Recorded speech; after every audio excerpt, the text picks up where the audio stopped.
Hello, everybody, and welcome to Legends Lookback, proudly part of the Utini Podcast Network. This is a Star Wars books podcast for people who like to ward off trouble with a Great Dragon Call from time to time, where we celebrate our rich EU history as well as dive into lesser-known Star Wars classics. I'm your host, Jared Mays, and I'm joined by some very legendary co-hosts tonight. First and foremost, fresh out of the U-Haul, with all of our Utini gear for celebration, and I heard it arrived safely, which is good news. Freddie C, how are you, Freddie? Thankfully safe and sound.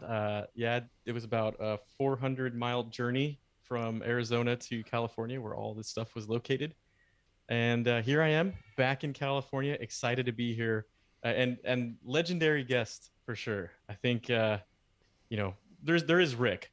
There is Rick, but there's also another legendary guest. That's right. Emily Davette cannot join us tonight because she had a power outage that claimed her internet connection, put it on a gaffy stick and shook it over its head for a little while just to gloat. It's too bad because honestly, we could really use her grace and composure and professionalism on tonight of all nights. That's for sure. So shout out to Emily, who I'm sure is in the chat watching this when it goes live. But we do have joining us our producer, who's very excited about tonight's guest because he's a fan of more than one Star franchise, Rick Grace. That is 100% true. I got my U.S. Enterprise E shirt on, my Klingon hat. I've got a little book back here to talk about in a second, so I'm ready to go. For once, we have to tolerate this, and that is because tonight we are joined by the author of, yes, some Star Trek stories, but also Star Wars books such as A New Dawn, Lost Tribe of the Sith, the Knights of the Old Republic comic series, Knight Errant, and Kenobi, rated as a masterpiece according to Utini.com. He's making his long-awaited return to Legends Lookback. New York Times bestselling author John Jackson Miller. Hey, kapla! Ah! Oh wait, wrong franchise. Yeah, may the force be with you. Yeah, that works. I've actually not made that error in a book before, so thank goodness. Nice. That's what editors are for. Well, thank you so much, John, for making your return to the show. I'm glad to be here. Oh, man, so exciting. So exciting. Very fun. We have been doing a Kenobi week here at Utini every night of the week this week, for the most part. We missed Tuesday. But we've been doing a lot of Kenobi content. Why now? Because, it's always a good time for Kenobi. I was about to explain Kenobi to John Jackson Miller. Yeah, it is a very fun time to be celebrating a character we all know and love for some obvious reasons. It's always a good time. That's right. Definitely. We have had the Living Force did our kickoff character analysis on Monday. On Wednesday, the Cosmic Force covered Marvels from the Journals of Ben Kenobi, trade paperback collection of some comics from the 2015 run. We last night did a double episode of Legends Lookback about John Jackson Miller's seminal novel, Kenobi. We will be launching part 2 of that next week. Wes, right now live while we're recording our own interview, is playing Game Nights. He's played a little bit of the 2003 Xbox Kenobi game, and then also has, I think, jumped over to Battlefront because that was an old game and it wasn't working very well. And by that, I mean, Wes was dying a lot. A lot. Sorry, Wes. But without further ado, we are going to be getting into the show. So we interview John Jackson Miller. So take it away, Rick.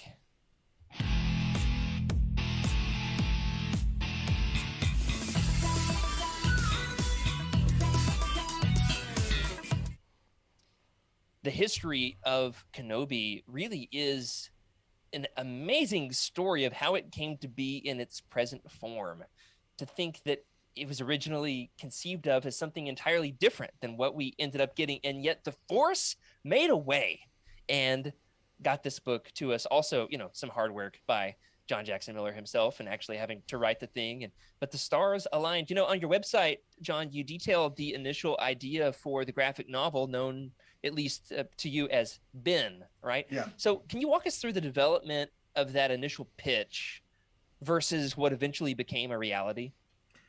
Well, 2006, I was basically 12 years into having worked for Krause Publications, where I was editing magazines like, Comics Retailer, working with Comics Buyer's Guide, Scry, the card game magazine, and I'd been running books and things for it. And I had hopped over to do some freelance writing. I had written for Marvel and then Star Wars comics, and I had not done really much prose yet. I think I had a short story that was going to go on Hyperspace, which was the online service that StarWars.com had.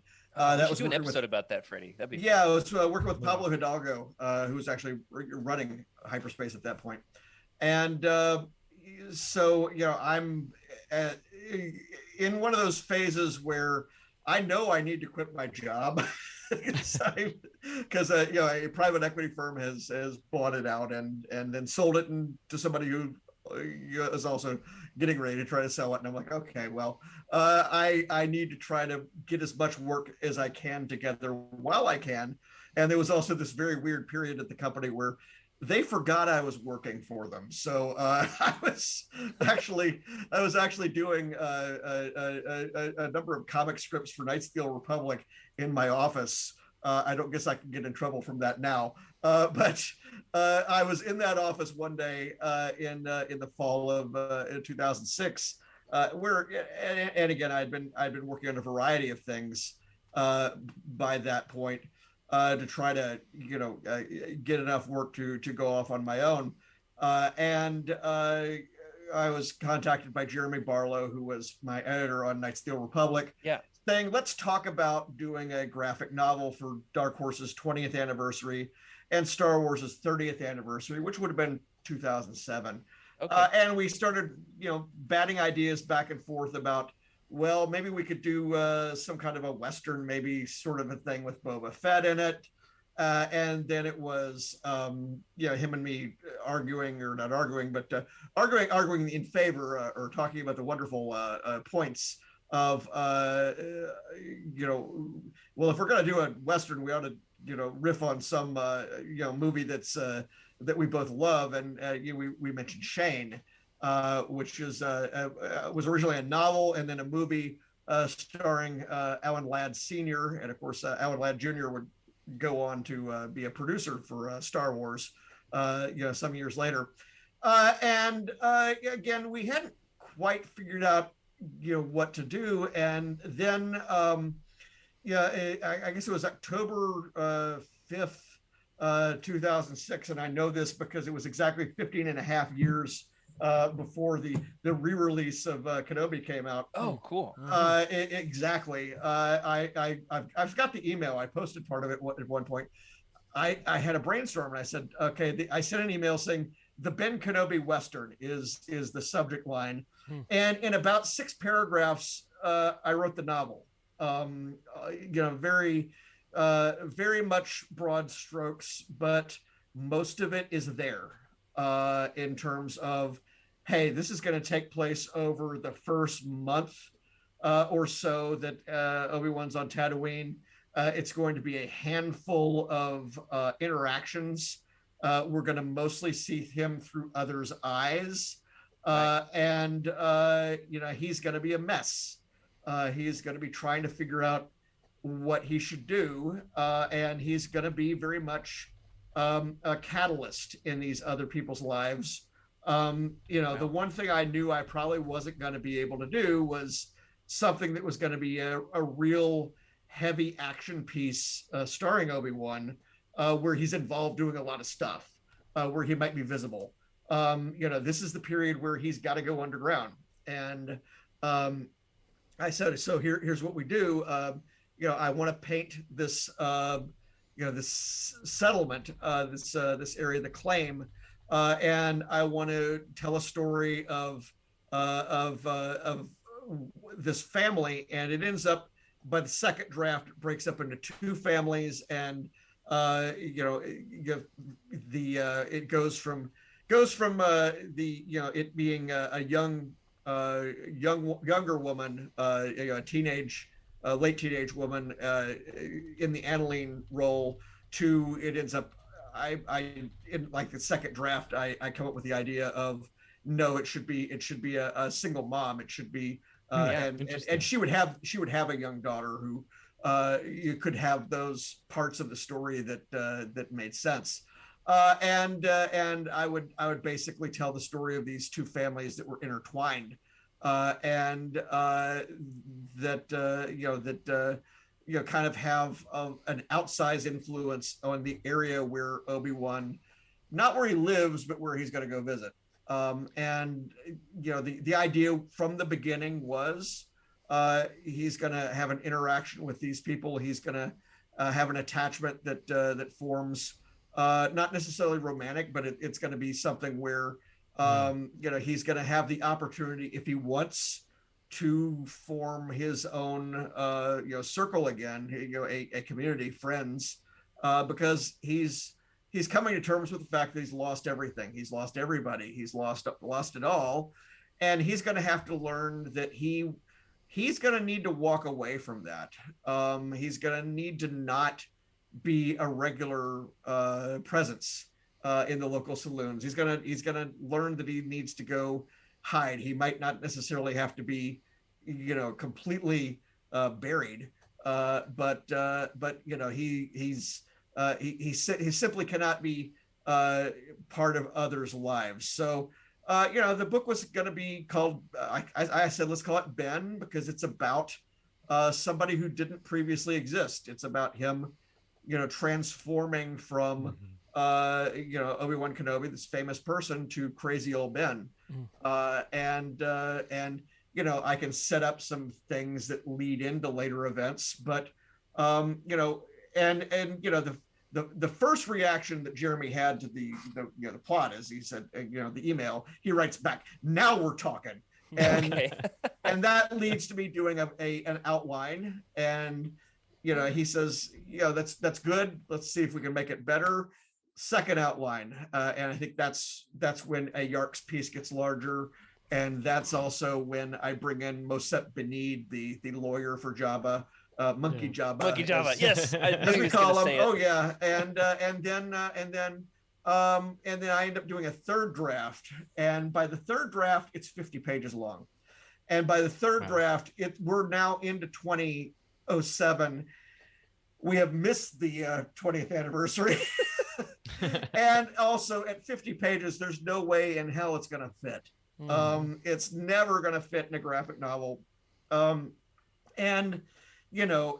also the pacing of it is intended to be slow. I never have a lot of sympathy for, people who will say, well, this book was slower than I expected. And it's like, Obi-Wan tells you in his first meditation, I can feel life slowing down around me in this place. I'm going to be moving to the tunes of the desert. You've been warned. Yeah. This is it. I have to not be frenetic. I have to not run from place to place. It's definitely not something you expect, right? From right. A runaway Jedi.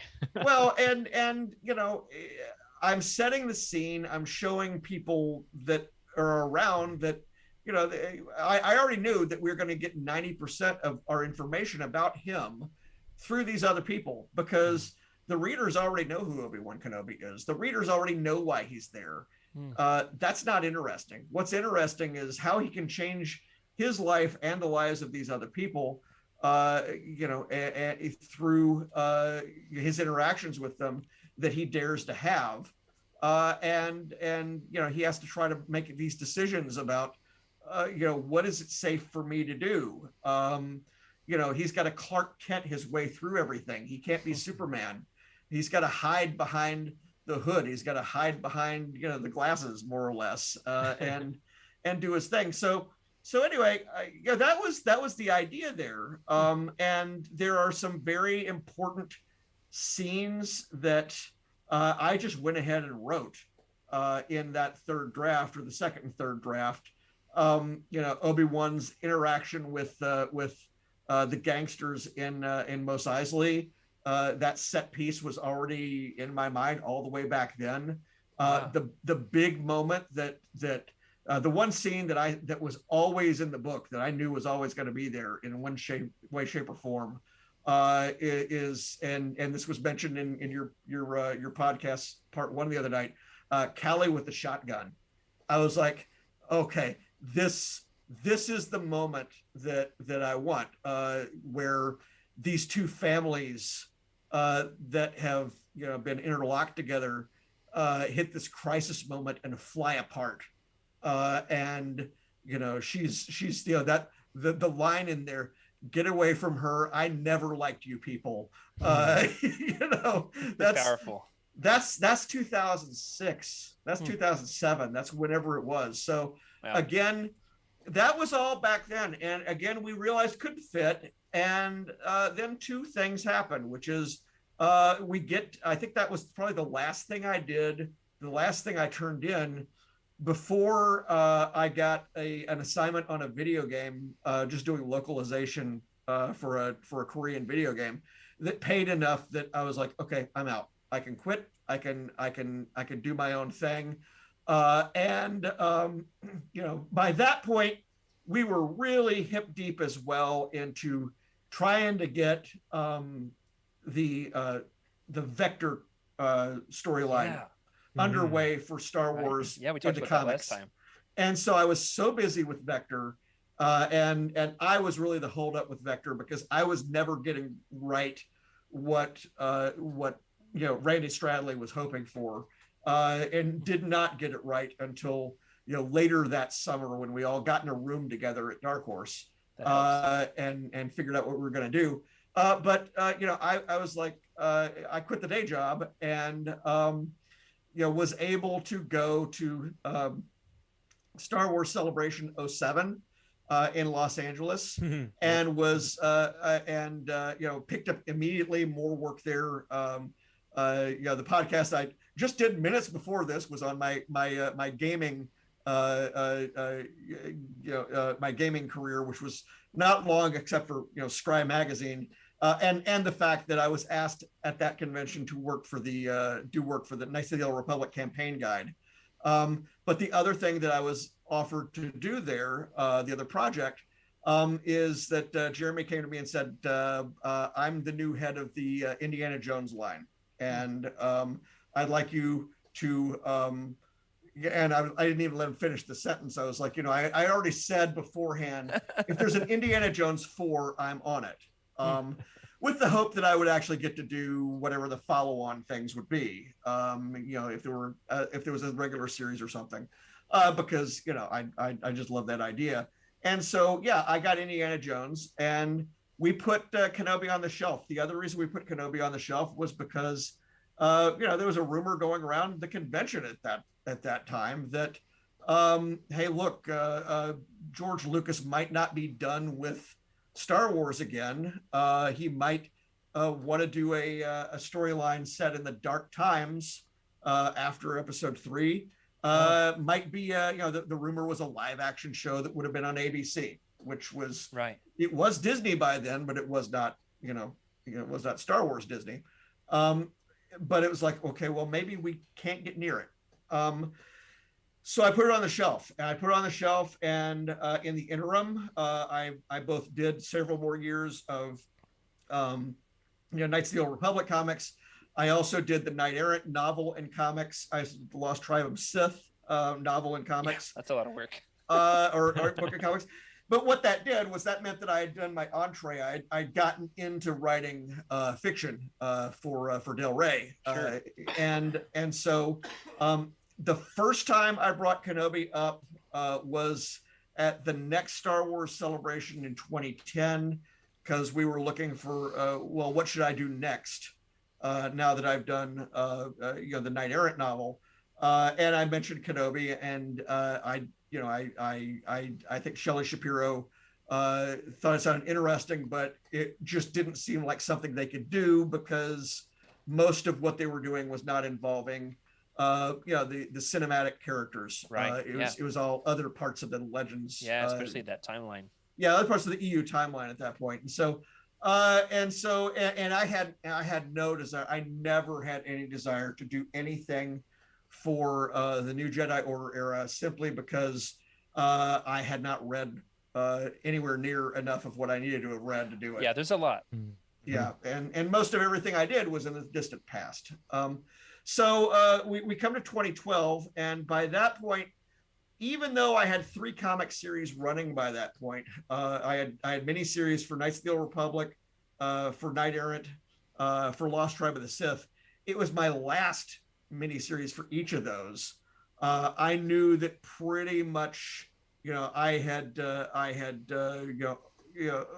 don't want to say I overstayed my welcome, but I had hogged a lot of the opportunities at Dark Horse, and I did not have anything slated next.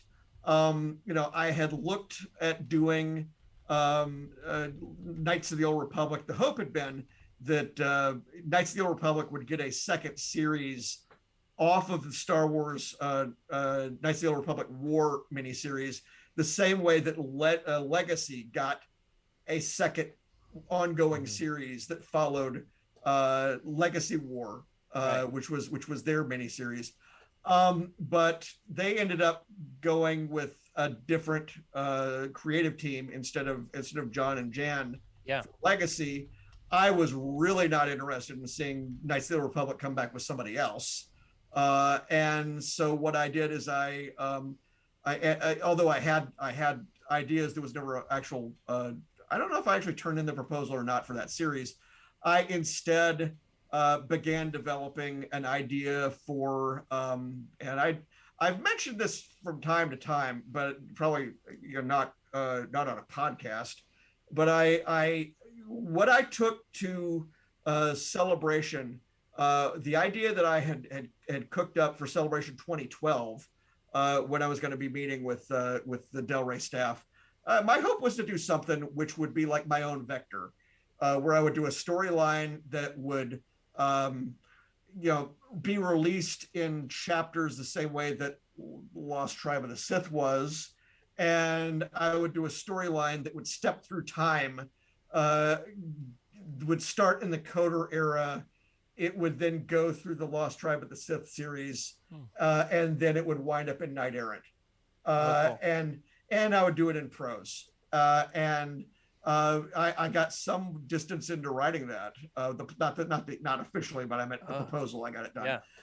And unfortunately, I got down there, and we're sitting on the floor of the hall outside the Orlando Convention Center exhibitor space, because there's no place to sit.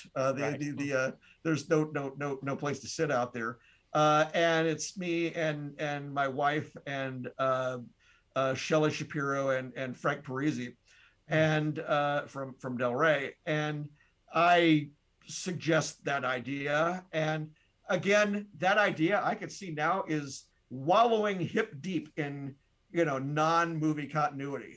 It's as deep into that as you can be, and she says, well, we kind of are under a directive to now start telling the kind of stories that we weren't really so much doing. We now are under a directive to focus more on the movie characters. Yeah. And I have no idea whether that was connected to the sale that happened at the end of October or not. Because when this conversation took place, that was August. It probably didn't. But either way, let's say that it did. Great. Because what happened is, she says, what else do you have? And, I was like, well, that the thing that I led with was the thing that I had worked on. Well, there's always been. And she remembered it. And I said, yeah, it's the Ben Kenobi Western. And I went through it, and I said, the plot is already done. And and the plot is already done. And so what they had me do is Jen Heddle asked me to, at Lucasfilm, asked me to write a sample chapter. And the sample chapter is in the book. And I'm sure I mentioned this on my behind the scenes, but I mean, I don't know if anybody could guess what the sample chapter is. Okay. It's not the prologue, because that was added later. Yep. The Crate Dragon battle at the end is added later. Yep. Meditations are added later. Yep. Well, they're added later, but the idea of adding more than one. Okay. because it was just one in the comics. Okay, what do you think, Freddie? He mentioned that Monkey Jabba was that encounter with them was early on, 2006 in the script. It could be that chapter. I'm thinking it's more personal than that. What do you think, Rick? I think it's something at the beginning, but I really don't know. It's got to be, right? Okay, let's make our guess. Yeah. I'll say the Monkey Jabba, the warehouse where Ben has to save Orin. Is that it? That's one guess. Okay. Let's see. Ooh, I'm not sure actually. I can't. Okay. I can end there's a chapter that is early. It's not very early. It's after Ben has come to the claim the first time, and he left his groceries there. He left his groceries there, and so there's a chapter where Annalene is basically going through her day, and we see how annoying the customers are at the claim, and her talking with Lily and her friend, and then realizing, you know what, he left his groceries here. I'm going to go see him. She goes to see him, and it's like, hello, cowboy. And realizes that he is not adequately prepared to live in the desert. Wow. And so, she's walking around. It's like, okay, these plants need to be covered. These plants need to not be, there's a funny bit there where I think a bantha is, has gotten loose and is attacking Ben's house. Right. And basically, and the idea was, she wanted to see what their interaction would be like. And that was absolutely what I wanted to do. And I felt that would encapsulate, the feel that I had. And that, that got me to, think about what I wanted her dynamic with him to be like, and that the other characters' dynamics to be like. People ask about mental casting, whether you visualize this character or that character as this actor or that actor. Keanu Reeves, got it. Yeah, Kenobi. I don't do that much, but there are moments that I will remember, and so. I think I've said elsewhere that Oren Galt I was always hearing Sam Neill for and what about Monkey Jabba? Who would you have casted for Monkey Jabba? I didn't have one for Monkey Jabba, although I'm sure he would have been a fine the guy from Planet of the Apes, who's Roddy McDowell. I'm sure he would have done fine. I think Jabe, I had thought like a pre-Spider-Man Andrew Garfield, I was thinking. But no, for Annalene, I actually remembered there was an actress, actually a country singer as well, passed away a couple of years ago.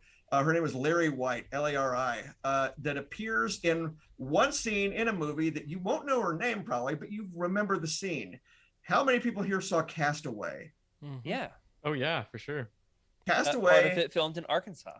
Well, probably that part, because she's the woman that sends the package at the beginning, and she's the woman at the crossroads at the end, who encounters Tom Hanks and says, "Hey, you look lost," and she's just a smiling, happy person it's like, well, that way's Mexico, that way's Canada, that way's a whole lot of nothing, and that other way's my place. So whatever you decide to do, I'm like, okay, I want this person, this alien character, I want this person to be, to him, a ray of sunshine in a world that is just gone to absolute pits.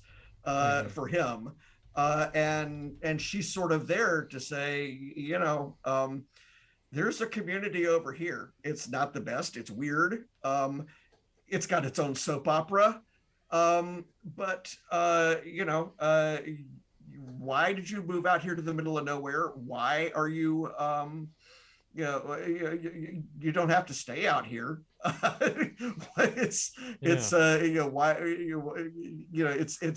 And again, she's just curious, because why would somebody who looks like Ewan McGregor move to the middle of the desert?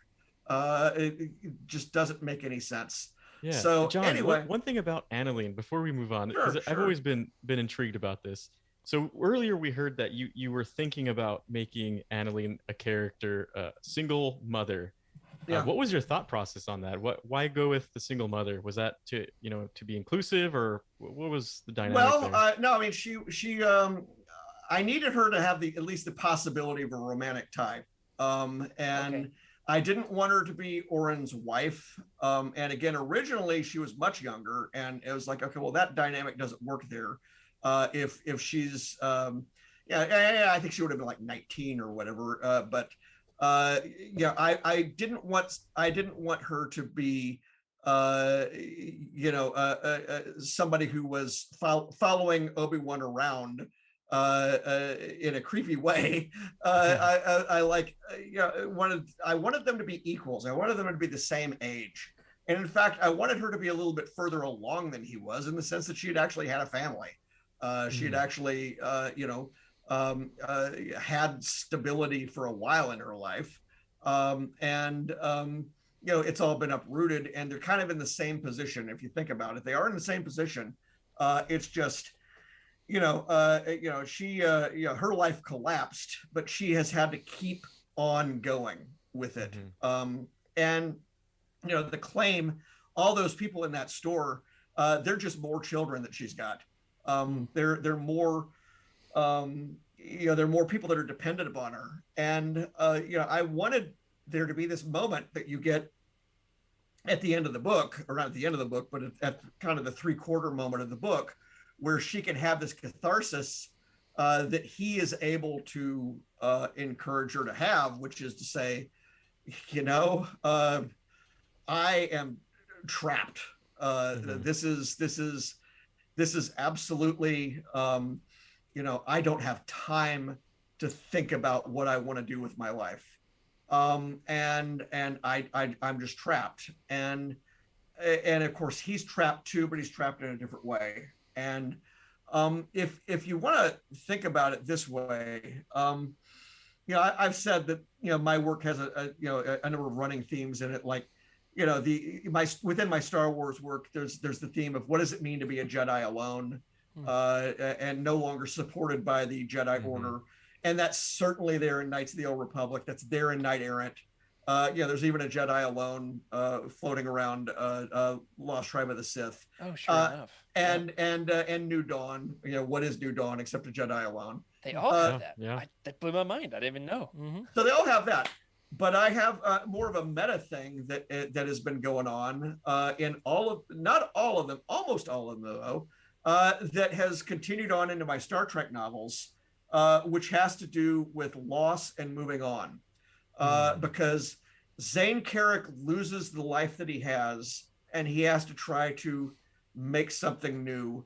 Kara Holt loses every plan. She's already lost everything, that she grew up with in that region of space, has come back with a plan. That plan has blown up, and she has to rethink everything.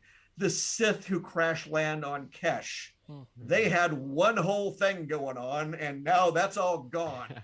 And they've got to start over again.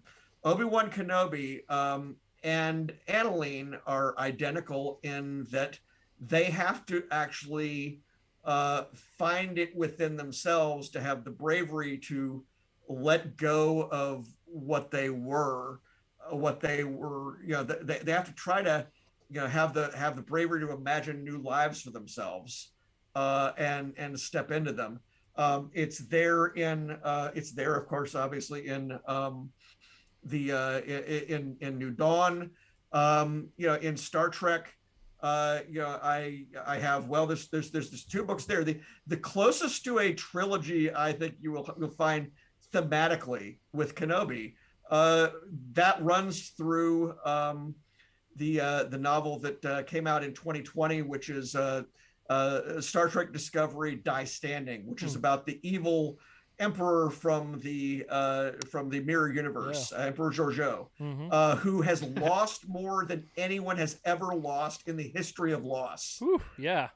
She ran everything, and now she's in our universe, and she's just somebody. That's great. Or nobody.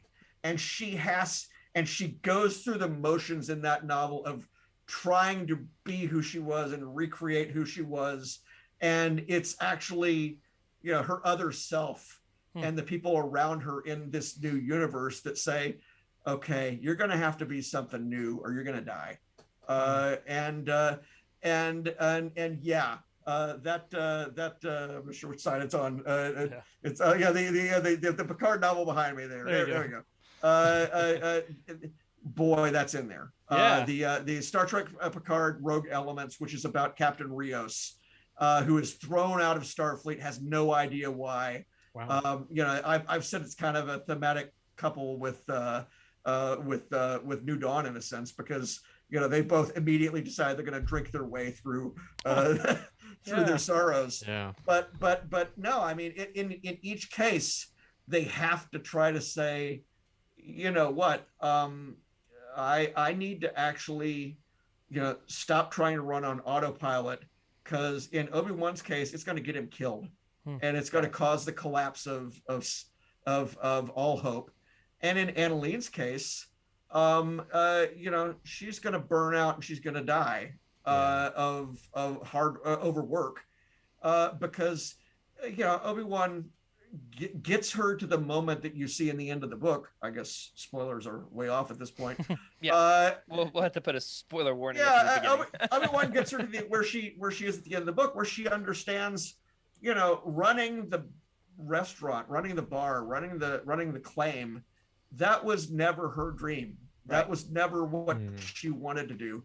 That was what she felt like she had to do for her late husband, and for the sake of her children who needed stability, or at least to remember what things were. And so to circle way back around to your original question about her being a single mom, I thought it fit perfectly, because in every broken family, there's an impulse to try to retain as much normalcy, as much of the former as possible, and not uproot people. Not, Annalene could not have made the decision that she does in this book 5 years ago, or however many years ago that Danner died. And she wasn't the right kind of person yet. She becomes that kind of person thanks to Obi-Wan as the catalyst. Obi-Wan, again, there's only so much growth that he's going to be able to go through, given that he's going to be here for 20 years. But I knew that what would happen in this 1 month period is that he had to actually say, all right, I need to slow down. I need to recognize that I'm no longer the solution to everything. Right. I had my shot. I failed. Luke is the new hope.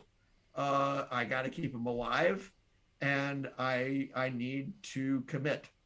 And if that commitment means I'm going to be here for 1 year, 10 years, or the rest of my life, I will be. And it turned out to be the rest of his life. Well, maybe that's why. Crazy. Maybe that's why I like this book so much. I made the assertion last night that this is, I think, the best Star Wars novel as it concerns the wider world of literature outside of Star Wars, because it really means something. You really tap into some emotional depth in this book that's not in a ton of Star Wars novels that are more, galaxy romping adventures with lightsaber battles and space battles. And you mentioned on your website that you wrote this in isolation, snowbound in Wisconsin. I read them all that way. Freddie, what else do you want to say about that? I'm curious. How did you fathom this desert world? How did you fathom this desert world while you were snowbound in Wisconsin? Because that's completely. I looked out the window. I mean, it's sun, sand, it's all same. Snow, sand. No, I mean it's when going outside, is something that could kill you. When you have, I'm not originally from Wisconsin, I'm from Tennessee. We did not have in our winter weather forecasts the phrase life-threatening, where they'll say that when it's 20 below and that's not the wind chill. It's that's the sort of thing where you're like, okay, I will say that I have developed a preference over the years for doing my novels in the winter, in part because it enforces discipline on me to get it done and not go running off anywhere. But also there's no convention season or anything like that. Sure. Usually in that time, or when I have made the mistake of going to a winter convention, I usually don't get back. Wind up in O'Hare. Excuse me, but I'm not sure how otherwise I could have put myself in that space. One of the things that I started doing during the pandemic is I moved my my chair out to the computer that I work on. I moved it out to the living room where I've got a nice bay window that looks out on the world. And of course, there's nothing out there but snow and ice and the lake. But I put the big TV. Usually I have it streaming someplace where there's activity. I go with a live cam from Colorado or someplace where there's actually humanity. I can pretend I'm someplace else. That's smart. That's very interesting. Oh, wow, that's amazing. Yeah. Well, I think that this is my working hypothesis that we were testing last night, that this book is better when you're sweaty, right? It was kind of an in joke that you've got to be working up a sweat when you read this thing to really experience the thirst to enjoy drinking from old number one. Well, it came out in August, so there you go. But then you totally dashed my theory when I read that you wrote this in a snowstorm. Right. But it's special effects. It's the magic of Hollywood. That's right. But yeah, I mean, these you say these are kind of deep things to be about. Nothing ever starts that way. It started as it's going to be a Western. I mean, it's Die Standing started as it's going to be a spy novel. And I've never been one of those writers that can, start with, decide what your theme is going to be, decide what your, all of that business. No, that it comes out of the dialogue, it comes out of the characters, it comes out of their interactions. And then I realize, oh, that's what this book is about. This book is going to tell me what it's about. Yeah. And then I can craft and recraft. And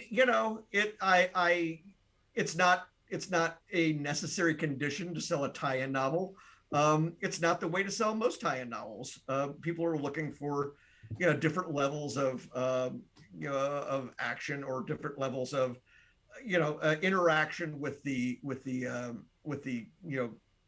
shared universe that you're writing in.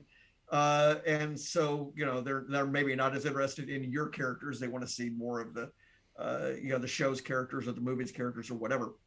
But no, I mean, I think it's tended to work out. Kenobi won the Scribe Award for best tie-in novel, fantasy science fiction, the year that it came out, and Die Standing did the same. And as far as rogue elements, we don't know yet. They don't announce those yet, but cool. But no, I like to try to actually have write a book where somebody will come up to me afterward and say, well, geez, that went places I didn't think it was going to go to, and I'm glad. Yeah. One of those places is the Sand People, right? Rick, take this one. Yeah, I was going to ask about that. Our previous episodes, we've been discussing this book, one that's already aired and one that's coming up. But a Yark is a tremendously captivating character, original character especially. So what led you to making a nuanced Tusken Raider as a main character? A Yark was the last of the three, outsider, or observer characters to kind of develop. A Yark is in the comic books, but in terms, or what would have been the graphic novel. But a Yark, and specifically a Yark's gender, family, role, everything, that did not come until I started writing the novel itself. And again, it was a case of, I had been brought a certain number of facts about the Tuscans and who they were that I couldn't change, or that I was, that it was already done before I got there. So Timothy Truman's Outlander storyline. With Sherrod Het. Yeah, I mean, so that was already there. And so a lot of things where people are saying, hey, you invented this, you invented that. Well, no, I adapted this, or I used a springboard from this or that. And it interacts with all of those stories, perfectly. It doesn't overrule or overwrite anything. I look for, I'm even, linking to things that are happening in the Scholastic Life and Legend of Obi-Wan Kenobi book. I was really serious, the Ryder Wyndham book. I was really seriously trying to make sure that I respected everything that had gone before. Yeah. And with the Tuscans, I was like, well, what can I answer? What hasn't been touched yet? They didn't have a religion. They didn't have a mythology. And I'm like, well, I could do something with the two sons, which maybe can speak to why they live in the middle of nowhere. Sure. And, they're tied to the land. They're cursed. I wanted to come up with some ways to evade tropes. I mean, whenever I would occasionally hear some people saying, well, this is just tying into, old, Western movie, caricatures of the peoples, I always kind of go like, did you read the book? Because or if they say that it is a glorification of the Tuscans, and it makes them entirely sympathetic, that's also where I go, yeah, not really. The Tuscans, as shown in this book, are not nice people. They're brutal for sure. Yeah. And they are. We take Tuscan steak. And Ben understands there is no peaceful coexistence that is likely to be negotiated between these groups of people. That doesn't mean they have to slaughter one another. Right. But again, this is not something that they can come to terms with at a negotiating table ever. Their frames of reference are dramatically different. That again doesn't make them inherently bad. It's just that many of the things that they do are. I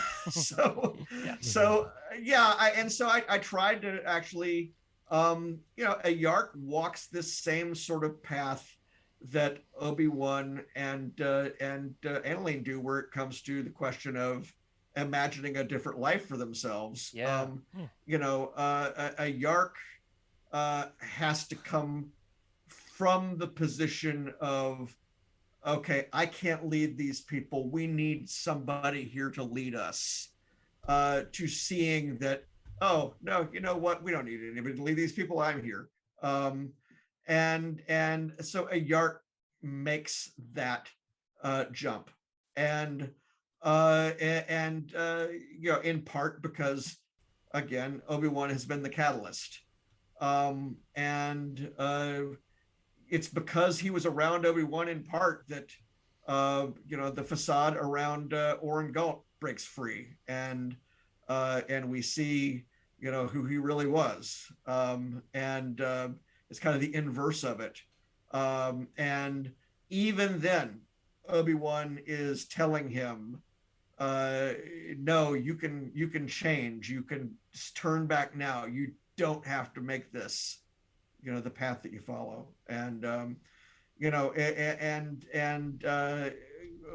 Annalene listens and she changes her path, a Yark listens and changes. Orin doesn't. Oh, sure enough. Wow. Really blowing my mind here. I mean, I've read this book 6 times and have never I had to seen read the it 6 symmetry. times just to turn it in. That's true. There's that. And I think this really speaks to the book's legacy, right? You know, I've read 280 Star Wars novels. That doesn't count rereads. I mean, this one really has a special place among them. You know, it has not one but 2 reprints happening this year in 2022. One, the That's in Del this country. Rey, in this country. That's right. It just released in Italy the other day. It was Italy a couple of days ago, Spain about a month and a half ago. Wow. Right. Wow. Two in this country. Thank you. As part of Del Rey's Essential Legends collection. And then Barnes & Noble's collectible leather-bound edition coming out later this year. Is that August, I believe? Could be September. September. Okay. So first of all, I'd like to, show off these beautiful copies and let the listeners know that they can now pick up on the shelves the Essential Legends collection. Essential copy. Legends collection. Yeah, Rick, can we get a one shot of him holding this thing? We gotta show it off. I mean, Well, there's that one. Let's see, where is my camera? We're working on it. Yeah. Okay. Right there. There's that one. Yes, that's the new edition.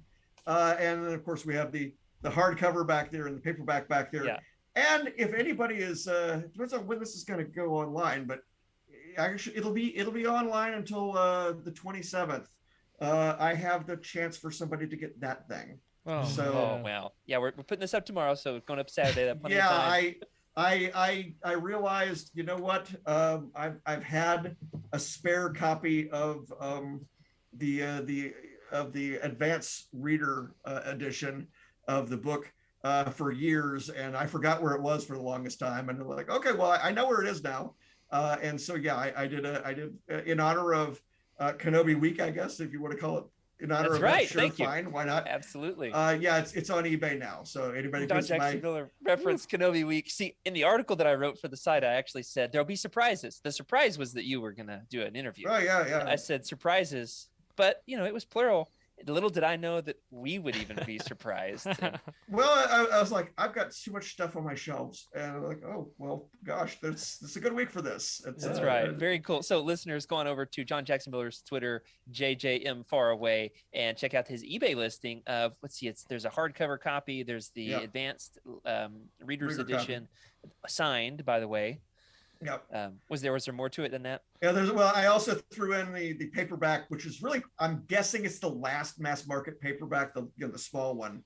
I'm guessing it's the 16th printing. I'm guessing it's the last one because it is being replaced by this. And then there's a copy of this as well. And believe me, if I'd had one of the Obi-Wan Kenobi, or one of the if I'd had one of the Crate Dragon things that worked, I'd throw that in there. I know I have some somewhere, but they all kind of died at the same time. The batteries all went out. Yeah, I sadly didn't get one. Freddie, I bet you got one of these back in the day, didn't you? I did. I definitely did. I recall getting one, and you got to send me that photograph. That's wonderful. That begs the question, because there are different crate calls, right? And there was the one that we hear in the keychain, and then there's the earlier version, which it sounds almost like a Godzilla remix. Is what we could probably call that. And there's several different ones. Do you have a favorite crate call? The crate call that is, it's the one on the keychain. The crate call that's on the keychain, what it is, and this was great that they were able to do this. Leland Chi went back and he found the sound file for the original one from the first movie. We need a TV show called Leave It to Leland. Yeah, and so there's that, but then here's this other wonderful little nugget, which shows how sad I am, or obsessed I am, or how much service I'm willing to render. The novel, wherever there's the Crate Dragon call, I don't just say a Crate Dragon screamed. I have these things spelled out, Ayuga, or whatever it was. That is the exact same. If I tried to do it this way, I don't know if they corrected it. I wrote the exact same spelling of it every time, and it was the one that Alan Dean Foster used in the original novelization. Wow. I love that the honor that you paid to the authors who had come before you. It's evident that you love this stuff, that you're a historian of these franchises, and that you pay homage to those who have come before you. And I think it has paid off. It's now many authors wanting to pay you tribute, and it's a cool thing to see. I appreciate it. And yeah, Mike Chen, I guess, has the Obi-Wan book that's out and has some references back to Kenobi. And again, that's just really cool. And that's right. Oh, yeah, there was something I caught when I read that the other day. The Satine calling him Ben. Yeah. And somebody said, "Oh, that was from Clone Wars," and I said, "Nope. First, it's in. It's I'm trying to remember how that actually came about, and I went back and looked at my emails, and I know that my editor suggested putting Satine's mention in there. Yeah. But I think what it was somebody who had remembered something that had been in a script, a Clone Wars script that didn't actually air. I'm not sure though, and because it was a conversation that was offline at some point, and so I have no record of it. I have no recollection of it. So it's one of those things where, it's like I've mentioned that, as came up in your episode the other night about the first book that has the Legends banner on the cover. Yeah, I'm pretty sure that Kenobi is the first one that has it, of the not counting Lost Tribe of the Sith, which I know that one was the first one with it, because that was the 8th printing, and they just had randomly, they go through these printings at one at a time, and that was the first one to get the stripe. But Kenobi, I believe, was the first one of the other ones to get it. And I know for a fact that the Kenobi paperback release was delayed for 4 weeks because they were figuring out what they were going to do. Somebody had to go find the banner. Well, yeah, and it's one of these things that it might be like something that's just a phantom in your mind. I'm almost certain I saw a JPEG of the cover without the banner because it was that far along in the process. Oh. But it could have been something somebody showed me. I guarantee you, if you can find one somewhere, yeah, I don't. I will put that one on eBay. Well, there's not a printed version anywhere, but there is a. I think I saw. If I saw a JPEG, I saw it on somebody else's phone or something. I don't know. Because I can't find it. But every so often you'll remember something, and then somebody will actually bring it to you, and you're like, oh, well, I had been hypnotized into believing that I had imagined that Knights of the Old Republic 1 had a second printing, the first issue of that comic book.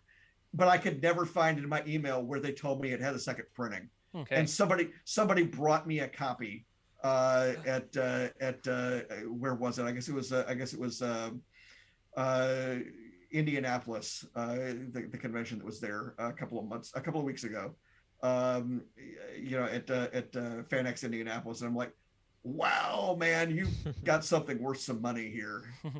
It's fantastic. Yeah, our buddy Jacob prides himself in being the first one to bring you the Knights of the Republic hardcover 13-pound omnibus to have you sign at a convention. And I think I must have written first one. Yeah, you posted it on Twitter. I mean, it's his badge of fandom honor. He was very excited. Well, speaking of conventions, do you have any plans for conventions that fans can find you at this summer? Okay. I'm going to miss my first Star Wars celebration, sadly. It is the case that twofold. I mean, I've been spending most of my time in another universe anyway. With the novel Star Trek: Strange New Worlds, The High Country, the first novel for the new franchise. And again, and if you're wondering, is it surreal to have these tangential connections to 3 different TV series airing in the month of May between Picard and Strange New Worlds and this other kind of it's odd. Wow. But yeah, that comes out at the beginning of next year. And I literally turned in the proofreading for that yesterday. Wow. But cool. I've been spending a lot of time on that. But my intention had been to go to not San Diego, but to Los Angeles, and then we realized my daughter graduates high school that weekend, and I'm not gonna, I've missed enough days of my kids' lives to write books. Not gonna waste any time when I'm actually, promoting books or something, when I can actually be actually at the event. That's right. We are a family focused, family first show around here at Legends Look Back. So congratulations to your daughter. I used to joke that I needed to write as much stuff as possible so that I could pay for my kids' therapy for being abandoned for my attention all these years. I don't know that they'd be any happier having me hanging around all the time. But yeah, so the next thing I'm actually going to do, Joliet, Illinois, has basically the largest outdoor Star Wars event in the country. Oh, cool. And has been having it for 10 years, 12 years, actually. It's just the last 2 years they haven't been able to have it. Sure. And it's the Joliet Public Library. The 501st takes over the entire downtown. I did it 5 years in a row. It's like 10,000 people show up. It's a huge, where I sign in the library, and just everybody in the world comes through. And usually we've got other creators, Dave Dorman, Joe Coroni's been there before, and that is the June, I guess, the 3rd. So it would be it's the weekend after Celebration. I will be at that. I have a slate of other events that I am tentatively going to, but a lot of stuff is just up in the air right now in terms of my booksellers, and also just me in terms of it costs what to fly where, and so either you or the convention has to ask that question, and so people who follow me on Twitter will be able to see my slate of where I'm going to next. And great. Yeah. And in the meantime, I am doing some of these online things. It is possible for people to get the Kenobi book signed by me without actually having to pay what is apparently going to be quite a bit of money to get the that auction. Is it skyrocketing? That's awesome. It was. I posted it like 3:00 this afternoon, my time. When I looked just before this podcast, it was up to 370. Yep. So just confirmed. I was thinking 500 is probably the right price. I don't know. That's why I did it as an auction, because I hadn't got the slightest idea. But That's then but because it's not like the reader copies come up. But then I realized, well, if I can do that, I can actually have some more shelves I can clear. Yeah, absolutely. Spring cleaning. Let me just offer, how to get a hold of us. Is there anything that you really want to just get rid of? You're happy to send it our way anytime. So we'll talk offline. Yeah. Hey, and I wanna mention this one because that one's available as well for people to buy off my website. And I did that. And so this one's autographed by you, and it's the first time I have a personalized author autograph. So thanks for doing that and making yourself available. It's signed Live Long and Prosper, and you will find out in the wild there are a bunch of books where I started signing it incorrectly. So it'll be May the Force Live Long and Prosper. Nice. So that's great. That's with that in mind, we're gonna turn the show off. So glad we got to talk about. No, before we turn you loose, we are gonna do one quick lightning round. We've got 10 questions here. Sure.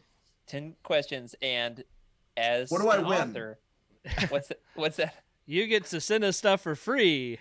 Okay, that's what I win. What does he win? As an author who is away with words, the trouble with the lightning round is we got to be quick. So as we go, one quick lightning round. Ready? Han or Luke? Luke. Well, or Han. Luke. Depends on the day. X-Wing or Millennium Falcon?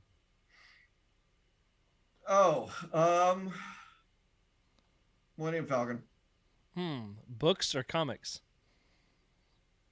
I am the weakest link. Goodbye. Okay. I can't choose that. I know. There's a pull. Yeah, that one I knew was going to be tough. Okay, hardcovers or paperbacks? Hardcovers. All right. Jedi or Sith? Depends on the day. Blue milk or root leaf stew? I'm sure I'm in. I don't know about lactose intolerance and blue milk. I think I would be going to Dex's Diner and trying to find There you go. something I recognized. The There ones you at go. Galaxy's Edge are more like Fruit Loop smoothies Oh than they man. are. Have you ever seen a menu for the Marvel theme restaurant they had for like 5 minutes in the late 90s? Mm-mm. It's basically that. Wow. It was back in the wave of Planet Hollywood kind of stuff. Mhm. Okay. Well, you have the best references. Amazing. That's good. You do. Amazing. Blue or green lightsaber? Yellow. Okay, perfect. Ooh, Perfect. Nice. okay. I like that. Well, That's a great answer. that's Zane Carrick. Yeah, I'm absolutely. ashamed I didn't even think of that. And it's That's a good one. it's only because they had the wrong lightsaber on the Luke action figure that I had as a kid. That's why I Oh, gave it yeah. yellow. Oh, it's Wow, that's referencing awesome. that. That's cool. Okay, Freddie. Well, we've got baby Yoda or original older Yoda. Yeah, I would go with OG Yoda. That's the Yes. original. Nice. Do you prefer to watch in the theater or watch at home? Theater. Okay. And then one last question. last We're one. going to give this one to Rick. We are. this is the reason we're here. Kirk or Picard? Oh, can I say Pike? Hey, I accept that. Pike is a I good don't answer. even know who that is. Yeah. No, that's okay. You know, we've joked about this a bit.